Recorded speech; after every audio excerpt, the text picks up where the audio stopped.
Assalamualaikum warahmatullahi wabarakatuh. Alhamdulillah wassalatu wassalamu ala Rasulillah Sayyidina wa habibina wa syafi'ina wa nuri qulubina wa qurrati a'yunina Sayyidina Muhammad wa ala alihi wa sahbihi wa mawala. Allahumma salli ala Sayyidina Muhammad al-Fatih lima ubilika wal khatim lima sabaka nasrul haqq bil haqq wal hadi ila siratikal mustaqim wa ala alihi wa sahbihi haqqa qadrihi wa miqdarihil azim. Teman-teman nabiku, para alim ulama, para guru, para ustadz, gerakan-gerakan Islam, zikir subuh, majelis taklim, majelis zikir, jamaah subuh yang kami muliakan. Ini baru pertama saya silaturahmi di Bulukumba. Sebelumnya cuma lewat saja. Ya, alhamdulillah kami sangat senang dijadwalkan. Semoga pertemuan kita ini bukan yang pertama dan terakhir. Semoga bisa berlanjut silaturahminya. Amin ya rabbal alamin. Kita akan membahas satu tema yang kami diamanahkan oleh guru, yaitu tentang ma'rifat. Mendengar kata ma'rifat, mungkin ada yang langsung berkata, wah ini sesuatu yang berat. Padahal bukan. Ini adalah sesuatu yang sangat mendasar dan sangat penting. Maka dari Nabi Muhammad SAW, awwaluddin ma'rifah. Pada dasarnya beragama itu harus berma'rifah dulu. Kata Sayyidina Ali, bagaimana saya menyembah Allah kalau saya tidak mengenalnya? Akhirnya banyak orang menyembah Allah, menyembah hurufnya Allah, menyembah lafaznya Allah. Nah, subhanallah ta'ala, wa minan nasi may ya'budullaha ala harfin. Banyak orang menyembah Allah, menyembah hurufnya saja, yaitu alif lam lam ha. Mungkin ada di sini ini nih. Ya. Kalau orang tidak bermakrifat, dia menyembah hurufnya Allah saja. Padahal Allah bukan itu. Itu baru salah satu dari namanya. Ya. Terus bagaimana cara bermakrifat? Sebelum kita lanjut ke cara bermakrifat, kita harus tahu apa ada dasar hukumnya atau dalilnya. Ya, karena kita sekarang ini ada saudara kita yang selalu menanyakan dalil. Ya. Kalau tidak dia temukan dalilnya, langsung memvonis haram. Kalau haram, masuk neraka. Padahal agama tidak begitu. Iya. Ini pembahasan usul fikih. Okelah, kita tidak bahas itu ya. Ya. Dalil bermakrifat itu hadis kursi. Kalau kita lihat hadis ini, ternyata inilah sejarah kehidupan makhluk dan Tuhan. Kalau selama ini kita sering mendengar atau belajar sejarah peradaban Islam, sejarah Islam, bahkan ada namanya tarikh tasyrik, sejarah hukum Islam. Ternyata ada sejarah Tuhan. Inilah dalilnya. Hadis kursi. Jadi hadis kursi dengan ayat sama, firman Allah. Cuman hadis kursi itu tidak bisa dipakai di dalam salat. Itu yang membedakan. Ya. Qala Allah Ta'ala, kuntu kanzan makhfiyan fa ahbabtu an u'rifa fahalaqtul khalqa likai u'rafa. Inilah dasar sejarah Tuhan dan makhluk. Kata Allah, dulu saya adalah perbendaharaan yang tersembunyi. Jadi dulu Allah sendiri. Ya dulu ada namanya zaman azali. Zaman azali itu adalah zaman yang tidak ada awalnya. Abadi, zaman tidak ada akhirnya. Siapakah yang azali dengan abadi? Hanya Allah saja. La ilaha illallah. Ya, jadi dulu Allah sendiri. Belum diciptakan apa-apa. Bahkan dulu itu belum ada nama Allah. Belum ada agama. Belum diciptakan manusia, jin, malaikat, hewan, tumbuhan, alam, matahari. Belum ada surga dan neraka. Dulu Allah sendiri. Sekiranya Allah mau, bisa saja Allah sendiri sampai selamanya. Bisa saja Allah tidak ciptakan makhluk. Allah tidak butuh kepada makhluk. Tapi dasar apa Allah ciptakan makhluk? Ternyata, tolong fokus, inilah dasar kehidupan ini, cinta. Apa bahasa Bugisnya Mbak? Cinta. Saya cinta ingin dikenal. Makanya sekarang ada istilah agama cinta. Orang-orang sufi itu, Jalaluddin Rumi, misalnya Ibnu Arabi. Ternyata dasar kehidupan ini cinta. Karena cinta Allah ingin dikenal. Karena ingin dikenal Allah ciptakan makhluk. Intinya cinta dan ma'rifat. Apalagi agama. Agama itu, agama apapun itu dasarnya cinta. Apalagi Islam. Namanya saja Islam, keselamatan, cinta. Jadi jangan kita gambarkan agama ini sesuatu agama hukuman. Jadinya Allah itu sosok monster yang menghukum manusia. Sedikit salah haram, sedikit salah kafir kok, sedikit salah bidah kok. Agama tidak begitu. Kalau ada yang ciri khas begini, itu bukan Islam. Ngaku ji Islam. Kebayang nggak kalau agama Islam dibawa dengan kata-kata itu? Kebayang nggak kalau agama Islam dibawa dengan kata-kata neraka, kafir, bid'ah, siksaan, hukuman? Tidak ada orang yang mau masuk Islam, Pak. Kita kasih contoh nanti ya. Contoh, mungkin sering kita dengar hadis ini, ada seorang perempuan pekerja seks, pelacur lah, itu berjalan di padang pasir, kehausan katanya. Bisa dibayangkan Pak ya, yang pernah umrah atau haji, itu di Saudi kalau panas, panas sekali Pak. Ini perempuan pelacur ini berjalan kehausan, cari air, ketemu sumurnya, tapi tidak ada timbanya. Cari timba, ditemukanlah seekor anjing yang tergeletak mau mati karena kehausan. Kalau perempuan pelacur ini masih mending, masih bisa jalan Pak, meskipun tergopoh-gopoh ya. Tapi seekor anjing ini Pak sudah mau mati, kehausan sekali. Karena cinta, perempuan pelacur ini ingin menyelamatkan nyawa anjing ini. Cepat-cepat dia cari timba. Ketemu talinya, tidak ada lagi timbanya. Dia serokna, bahasa Bugis sedih. Paham bahasa Bugis sedih? Ya, alhamdulillah ya. Padamu ya. Akhirnya gimana ini? Akhirnya sepatunya jadi timba. Bayangkan Pak, sepatunya jadi timba. Selopnya lah selopnya.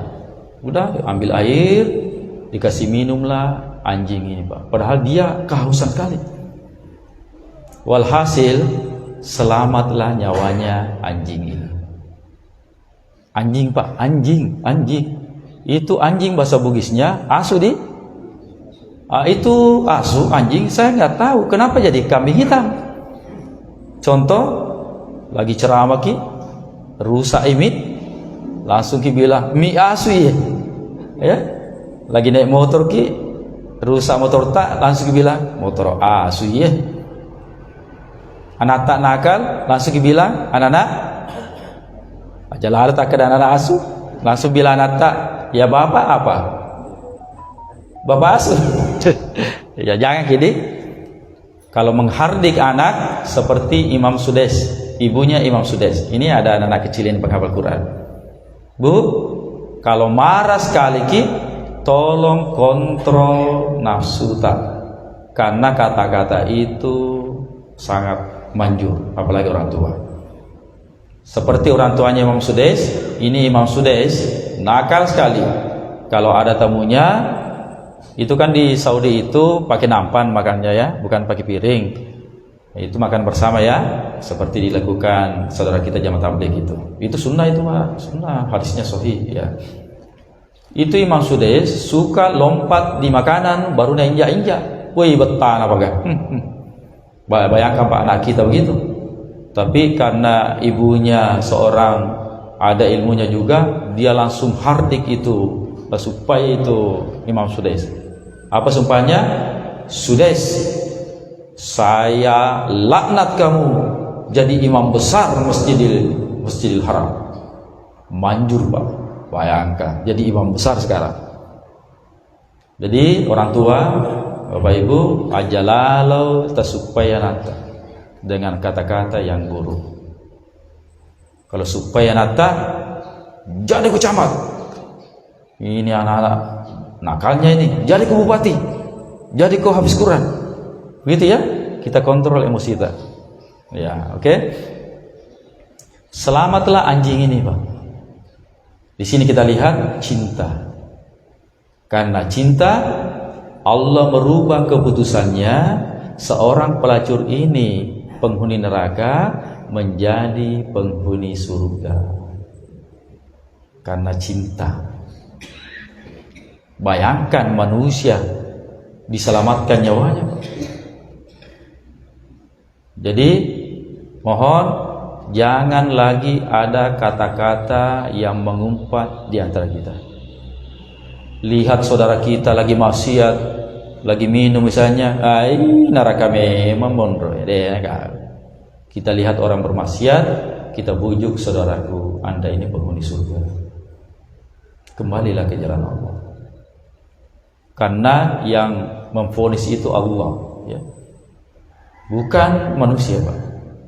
Contoh lagi, ada seorang wanita ahli ibadah, kerjanya salat, ngaji, zikir. Wanita ini mengurung seekor kucing, tidak memberinya makan, tidak memberinya minum, asik dia beribadah. Akhirnya kucing ini mati. Kucing Pak, mati.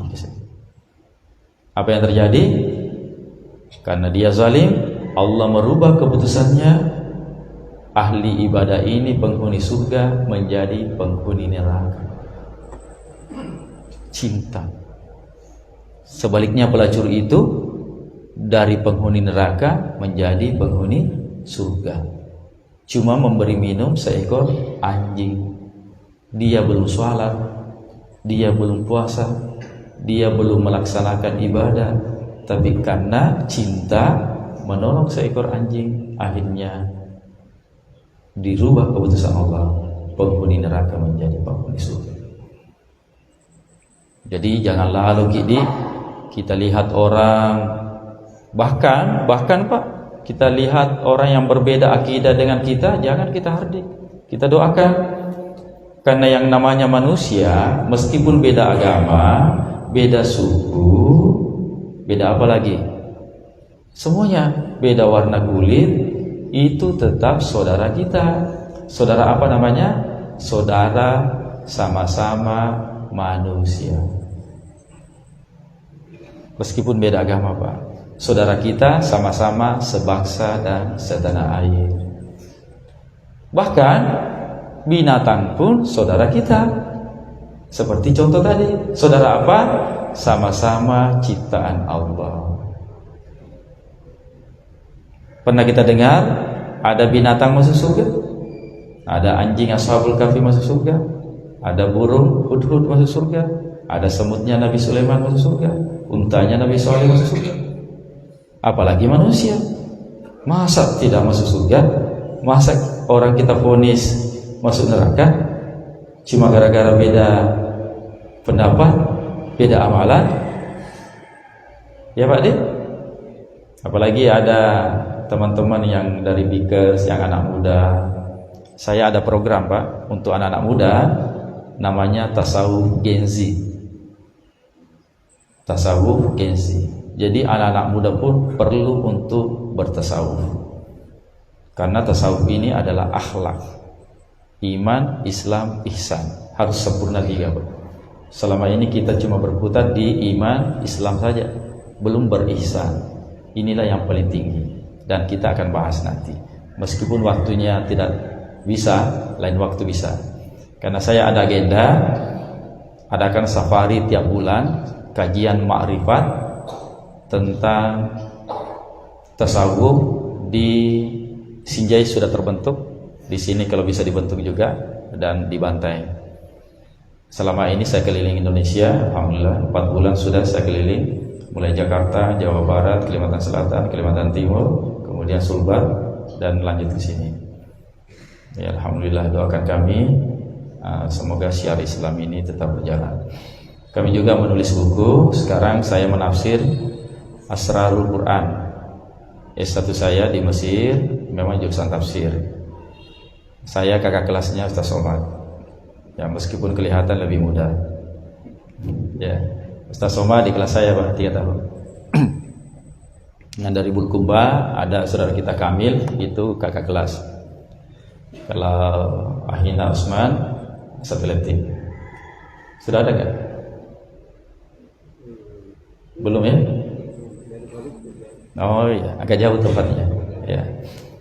Kemudian ada beberapa buku saya tulis, saya menerjemahkan Al-Quran, saya sempurnakan punya kakek saya. Jadi Geruta Ki Haji Hamzah Manguluang, sekretaris dari Geruta Sade, pendiri Asadi SMK. Salah satu santrinya sekarang sudah jadi Menteri Agama. Prof. Nasruddin Umar adalah santri kami. Saya lanjutkan tafsirnya. Beliau menerjemahkan Al-Quran ke dalam bahasa Bugis. Ternyata tercepat di dunia. Dan saya ingat dulu waktu kecil beliau ada pesantren di sini. Itu nanti saya mau lacak, saya mau silaturahmi. Dulu waktu saya masih kecil, kakek Geruta sering ke Bulukumba. Ada pesantren dia dirikan, cuma katanya sudah dirubah namanya dari Asadiyah menjadi apa itu. Nanti kita silaturahmi. Ada. Ustaz Usman tahu itu. Jadi ada pesantren didirikan kakek saya di sini. Itu mungkin 30 tahun yang lalu. Saya mau cari itu pesantren, saya mau silaturahmi. Saya senang, meskipun dirubah namanya, nggak apa-apa. Dan buku yang ada di tangan saya ini adalah Barsanji 3 bahasa. Jadi ada Arabnya, ada lontaraknya, ada bacanya, ada Indonesianya. Ini terlengkap. Ya, Barsanji itu, Bapak Ibu, saya jelaskan kaki, ini kitab sejarah. Ya, bukan bid'ah. Barsanji ini bisa dibilang kitab sejarah pertama, ditulis oleh seorang qadi, Abu Ja'far Al-Barsanji, hakim, penulis buku ini, dan beliau cucu Rasulullah. Tapi cucu Rasulullah yang asli ya. Sekarang ada polemik nasab, wah banyak palsu. Ya, penulisnya ini cucu Rasulullah yang asli. Ya, Barsanji 3 bahasa, ada isinya sholawat. Makanya buku ini bisa dibilang sangat berkah. Mustahil bid'ah. Apanya yang bid'ah? Buku sejarah. Ada salawat. Salawat apa salawat? Ada? Apa itu salawat? Pahala sangat besar. Kalau kita bertanya, kira-kira Allah ngapain? Ayo. Allah tidak sholat, tidak puasa, Allah ngapain? Innallaha wa malaikatahu yusalluna 'alan nabi. Allah bersalawat, Pak. Bayangkan. Ya, buku ini kalau mau dimiliki silahkan hubungi kami. Ya, banyak kolektor buku mengkoleksi buku ini. Juz ammanya ada 3 bahasa, cuma habis. Selalu habis cetak, habis lagi, cetak, habis lagi. Karena bukunya unik, Pak. 4 bahasa, 4 tulisan di sini. Ada Arabnya, lontaranya, Gagang, Ngangka, ada bacanya dan ada Indonesianya. Silakan hubungi kami yang ingin miliki, adik-adik yang ingin belajar lontara Bugis. Di buku Juz Amma itu kata pengantarnya oleh Pak JK. Dan Pak JK menekankan buku ini harus masuk di sekolah-sekolah biar anak-anak kita tetap bisa tahu baca tulis bahasa Bugis. Bahasa Bugis itu, Pak, bahasa masuk 5 besar dunia. Ada teman saya sekarang jadi sekjen dari Menteri Agama, Prof. Kamaludin Amin. Ketika ujian untuk beasiswa ke Belanda, jadi ujiannya itu 5 bahasa baru bisa lulus. Dia cuma menguasai 4 bahasa. Anggaplah bahasa Arab, Inggris, Jerman, Perancis. Masih ada 1 lagi. Waduh, dia bilang dia atau lulus ya. Terus bilang dosen yang pengujinya, coba kamu lihat di sana, ada daftar di sana, barangkali masih ada bahasa kamu tahu. Dia ke tembok sana melihat, ada enggak ya bahasa? Ternyata bahasa Bugis masuk, Pak. Jadi bahasa Bugis itu masuk bahasa Latin. Langsung dia bilang, lulus Kak ya. Waktu kita pesantren biasa dia kan pakai bahasa Bugis. Itu caca terlalu baru kecil, ya kan? Lulus, Pak. Langsung dikasih bahasa Inggris, tulis bahasa Bugisnya, lulus, Pak. Dan perlu kita tahu, karya terbesar dunia adalah berbahasa Bugis, Ila Galigo. Iya, terbesar dunia diakui oleh UNESCO, PBB. Kalah Mahabharata, Pak, lebih 30 jilid. Kita berbangga orang Bugis, Pak. Bahasa Bugis, bahasa tak mana? Karya terbesar di dunia. Dan lebih membanggakan lagi, penerjemah tercepat di dunia adalah beliau, Kiai Haji Hamzah Maulua, kakek kandung saya cucu pertamanya. Ya, alhamdulillah ya. Jadi adik-adik semangat ya. Jangan minder sebagai orang Bugis. Kita sudah ditakdirkan lahir dalam berbahasa Bugis. Kita terima takdir Allah. Jangan tinggalkan bahasa Bugis. Saya yakin adik-adik ini tidak bisa baca lagi. Tidak bisa kan? Yang tua aja banyak nggak bisa. Tapi dengan buku ini bisa dibaca karena ada bacanya. Ya, misalnya Bismillahirrahmanirrahim, nasabah asan Allah Ta'ala. Ini ada di situ. Ada juga lontaranya. Ya, jadi silakan karena terbatas kami bawa ya. Pesanannya Ustaz Usman masih ada sih. Tapi bagi saya, siapa yang cepat yang dapat, masih ada di Sengkang. Kalau habis yang saya bawa bisa dikirim lagi ya. Insyaallah. Kita kembali ke tema. Sampai jam berapa? Sampai jam 6? Ya, boleh. Sampai jam 6 lah ya. Ya, oke. Sisa 20 menit ya. Oke, saya persempit aja karena kalau nggak salah ini sekali pertemuan. Setelah itu di masjid lain ya. Bismillahirrahmanirrahim. Contoh lagi ya, cinta ya. Ini terakhir contoh ya. Ada orang Yahudi, silakan bagi Bapak Ibu yang ada hajat, silakan, nggak apa-apa tinggalkan majelis. Bagi pegawai ya, pegawai silakan, nggak apa-apa Pak. Ada hajatnya kali mau ngantar anak-anak kemana, ya silakan Pak. Nggak ada, kita silaturahmi aja, bincang-bincang santai ya. Bagi yang nggak ada hajatnya, silakan tinggal, silakan ya. Ada seorang Yahudi yang ingin mengetes Rasulullah.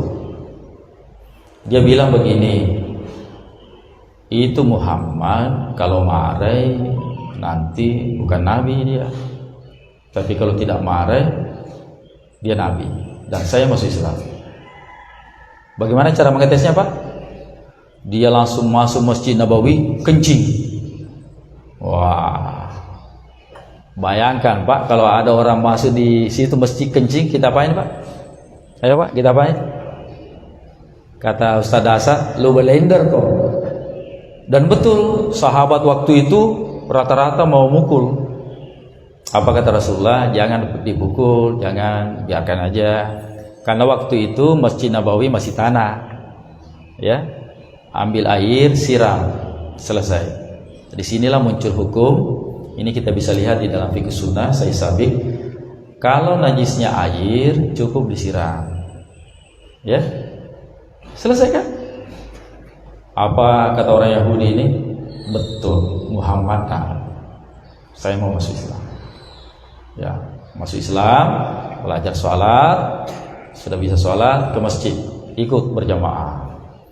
Setelah sholat berjamaah, dia berdoa. Doanya kencang, keras. Apa doanya? Ya Allah, berkatilah saya dan Muhammad saja ya Allah. Teman-temannya jangan. Kata Rasulullah, sini. Kenapa kamu berdoa begitu? Anggaplah bahasa kita ya. Ingat nggak Rasulullah waktu saya kencing di situ? Ini teman-temanmu mau pukul saya. Astagfirullah. Masih dendam Pak. Kata Rasulullah, kamu kan tidak dipukul. Iya, tapi dia mau pukul saya. Saya dendam Rasulullah. Coba Pak. Ingat, ada satu riwayat yang berbunyi, siapa yang menyakiti hati seorang beriman, maka dosanya seperti menghancurkan Ka'bah. Hati-hati Pak. Di hadis lain, seperti menghancurkan 70 Ka'bah. Siapa yang menyakiti hati seseorang.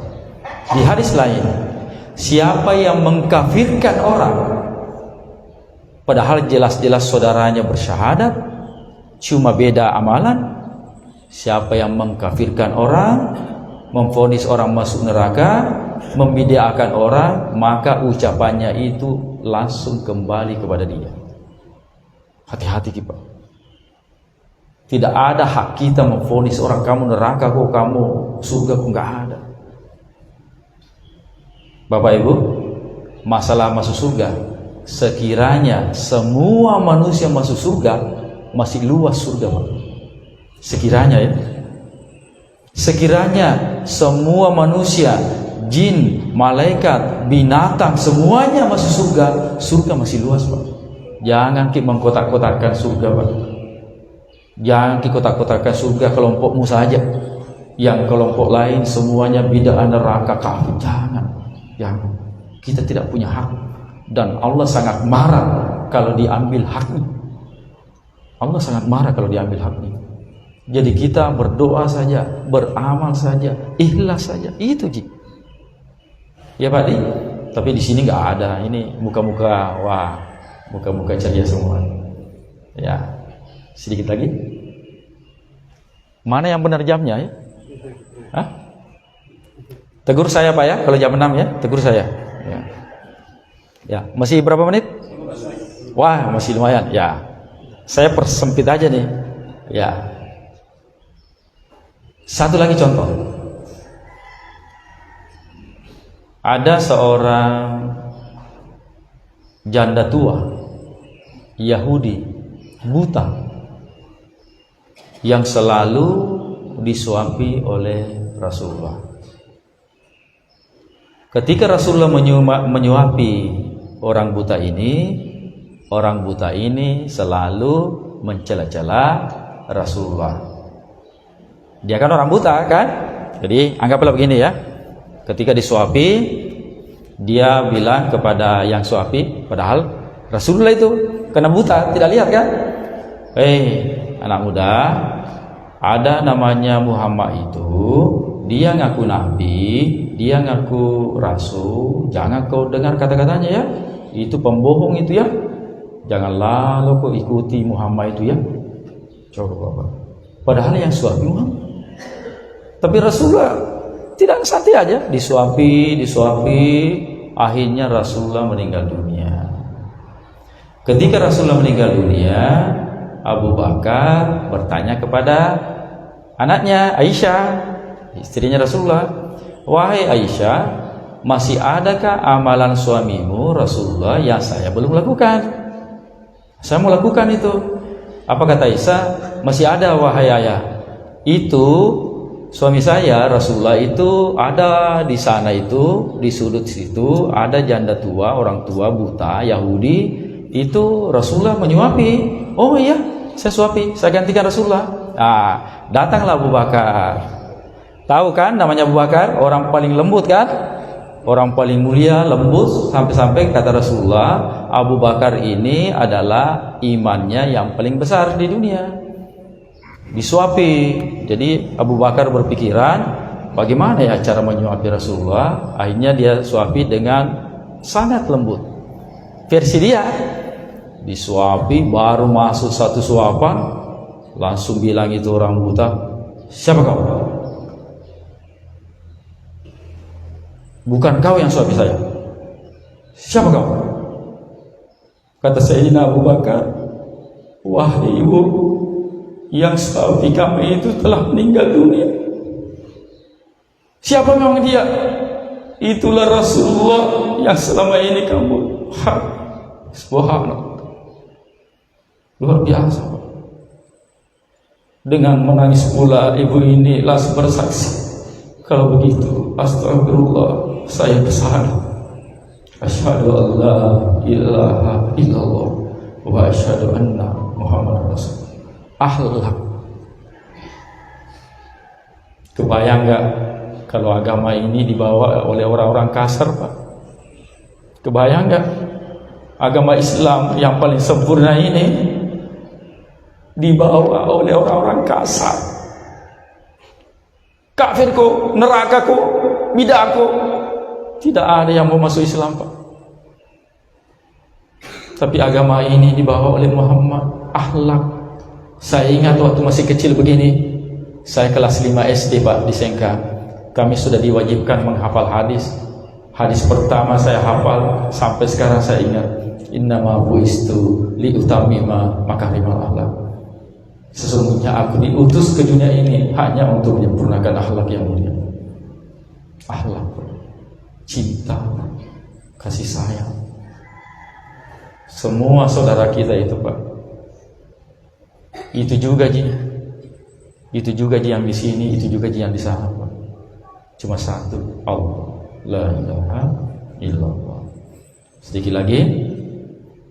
Jadi cara bermakrifat, ya, begini caranya, Pak. Bukan langsung belajar tentang Tuhan. Meskipun ada ulama yang mengatakan begitu, nggak apa-apa. Jadi kita jangan alergi dengan perbedaan, ya. Janganlah kita selalu bertengkar cuma gara-gara kunut, gara-gara bismillah, maulid, janganlah, Pak. Sudah gila.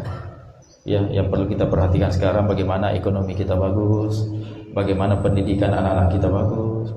Ya, itu aja. Nggak usah pusingi urusan orang, nggak usah. Karena mereka juga punya dalil, Pak. Sama aja yang kita sembah, Allah juga.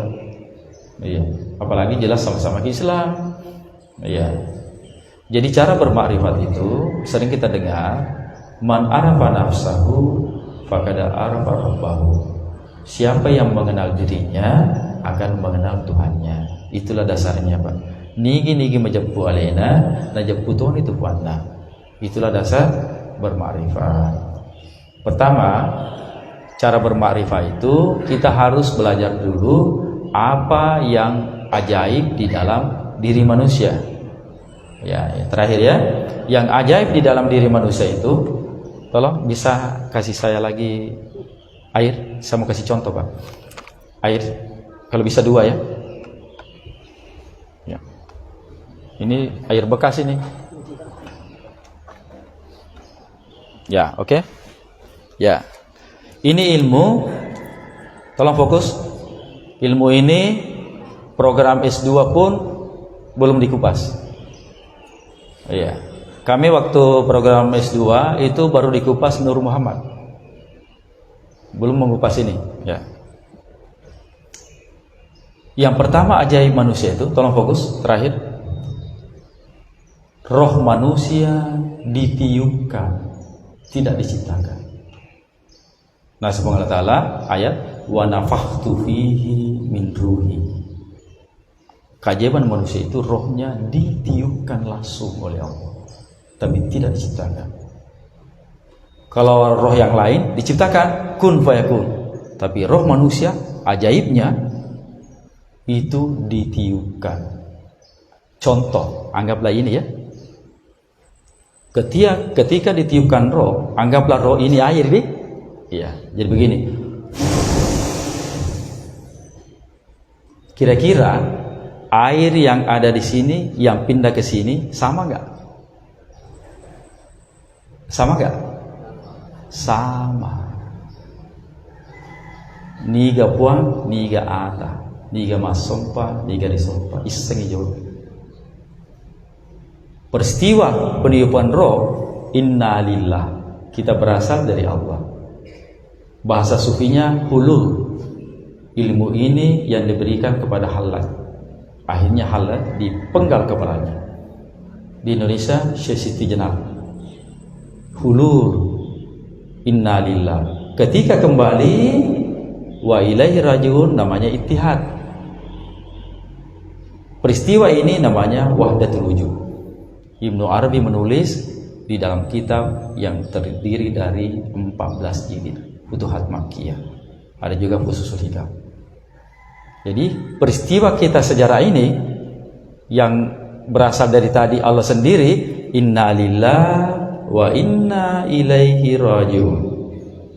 Kita berasal dari Allah, roh diciptakan, ditiupkan, baru rahim ibu, dunia sementara, kuburan agak lama sedikit, menunggu sampai kiamat, pada mahsyar 50.000 tahun, satu hari akhirat 1000 tahun di dunia, kemudian sirat ribuan tahun, surga neraka selamanya, dan kembali wa ilaihi rajiun. Kembalilah Allah sendiri. Seperti hadis pertama, dulu saya sendiri dan kembalilah sendiri. Itu di perjalanan hidup kita, Pak. Innalillahi wa inna ilaihi rajiun. Selesailah sejarah Tuhan dan manusia. Selesai juga ceramah kita. Lanjut. Kan selesai. Ya kan? Meskipun masih ada waktu, kan selesai. Ya, kita salaman. Siapa yang bersalaman sambil bersalawat akan diampuni dosa-dosanya. Siapa yang bersalaman, kalau tidak mau bersalawat, cukup bertasbih subhanallah. Saya akan ajari, praktekkan seperti yang di Kalimantan. Jadi cara bersalaman itu, bersalaman, setelah yang bersalaman satu, dia berdiri. Begitu ya, berjejer. Jadi bersalaman semua. Kita antri ya, biar rapi. Antri dari sini. Jangan acak-acak ya. Kacau nanti itu. Ya. Kalau tidak mau bertasbih, cukup senyum. Jadi bersalaman itu, bersalaman maksudnya pejabat tangan, apakah sambil bersalawat atau tasbih atau cukup senyum, itu sunnah, bukan bid'ah ya. Yang dilarang itu salami orang lagi sholat. Saya sholat, Allahu Akbar, langsung ada yang salam, agar ya Ustaz, nggak boleh, tunggu selesai sholat. Ya, tunggu selesai sholat. Jangan salami orang kalau lagi sholat. Tunggu selesai sholat. Mau di dalam masjid, mau di luar masjid, tidak ada urusan. Nah, sekarang kita bersalaman sambil bersalawat. Sallallahu alaihi